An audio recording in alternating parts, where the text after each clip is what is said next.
Senta, voi come Patto per l'Autonomia, come vi ponete nei confronti dell'elettorato veneto? Perché effettivamente oggi un elettore che vuole votare per l'autonomia ha una scelta obbligata verso di voi in pratica.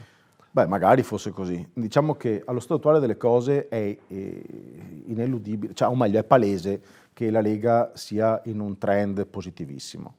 Non ho ancora ben capito perché, o meglio, mi rendo conto che non tutti guardano tutto, nel senso che la Lega del Veneto teoricamente è diversa dalla Lega nazionale, ma la Lega del Veneto non fa nulla per essere diversa dalla Lega nazionale.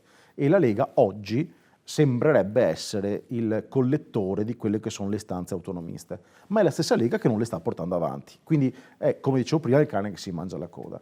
Noi cosa stiamo facendo? Allora, allo stato attuale delle cose, così com'è la situazione politica, il voto, quando ci sarà, sia per le politiche, perché tanto arriveranno prima o poi e non tanto poi, sia per le regionali che teoricamente arriveranno l'anno anzi dovrebbero essere a maggio-giugno del 2020. Ora, teoricamente l'elettore si trova di fronte ad un grosso problema, se vuole cercare di individuare qualcuno che possa portare avanti un'istanza come la sente lui. Perché abbiamo da una parte l'ex centrodestra, che dubito sia composto come lo era nel 2015, nel senso che oggi sembra che Forza Italia sia fuori dai giochi, quello che è rimasto di Forza Italia, perché posso capirlo politicamente parlando, Salvini non vede l'ora di distruggere completamente ciò che resta di Forza Italia per accorparlo.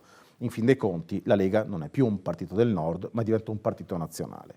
Quindi mi aspetterei per le prossime elezioni politiche un mix tra Lega fortissima e Fratelli d'Italia, fine, più qualche civica probabilmente.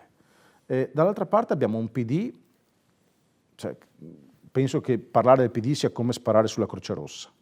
Il 5 Stelle, che in modo particolare nelle regioni del nord era già sotto alle ultime elezioni politiche, lo è ancora di più per tutte le politiche assistenzialistiche che ha portato avanti, perché ricordiamoci che il must delle scorse elezioni politiche era da una parte flat tax autonomia e dall'altra parte reddito di cittadinanza. Abbiamo solo reddito di cittadinanza, non abbiamo né la flat tax né qualsiasi tipo di autonomia. Quindi, e questo la colpa viene addossata al 100%, purtroppo in realtà è anche della Lega, ma viene addossata ai 5 Stelle. Quindi centro-nord, i 5 Stelle non faranno niente. Noi come Patto per l'Autonomia Veneto stiamo facendo un lavoro certosino da ormai 1 anno e mezzo e stiamo cercando di diventare, assieme ad altri amici di altre regioni, i collettori di quelle che sono le istanze nazionali in ambito a federalismo, indipendenza e tutte quelle forme di autonomia che ci possono essere, quindi tutte forme legate all'autogoverno dei territori.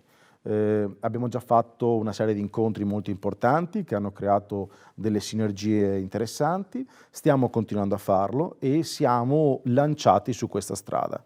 Quindi mi rendo conto che potrebbe sembrare un obiettivo utopico, ma il nostro obiettivo è quello di creare un nuovo soggetto politico che possa essere da collettore di tutte le istanze territoriali o quantomeno di autogoverno del territorio. E questo potrebbe già diventare interessante per dare l'opportunità agli elettori di poter trovare un punto di riferimento specifico che voglia veramente lavorare per le istanze territoriali. Questo vale in ambito anche nazionale, oltre che regionale. In ambito regionale la partita è ancora più complicata per certi versi, perché ci troviamo di fronte alla possibilità tangibile che da qui al 2020 di autonomia non se ne faccia niente. Perché? Se cade il governo, sicuramente non se ne fa niente. Se c'è il governo, sembra proprio che sicuramente non si faccia niente, quindi voglio vedere io il candidato del, chiamiamolo centrodestra Lega, del 2020, se sarà Zaia o se sarà qualcun altro, come potrà mettersi di fronte agli elettori e dire andiamo ancora avanti per l'autonomia. Dopo, stiamo parlando del 2020, dopo 2 anni e mezzo che abbiamo fatto un referendum. Quindi è abbastanza da sorridere questa cosa qui.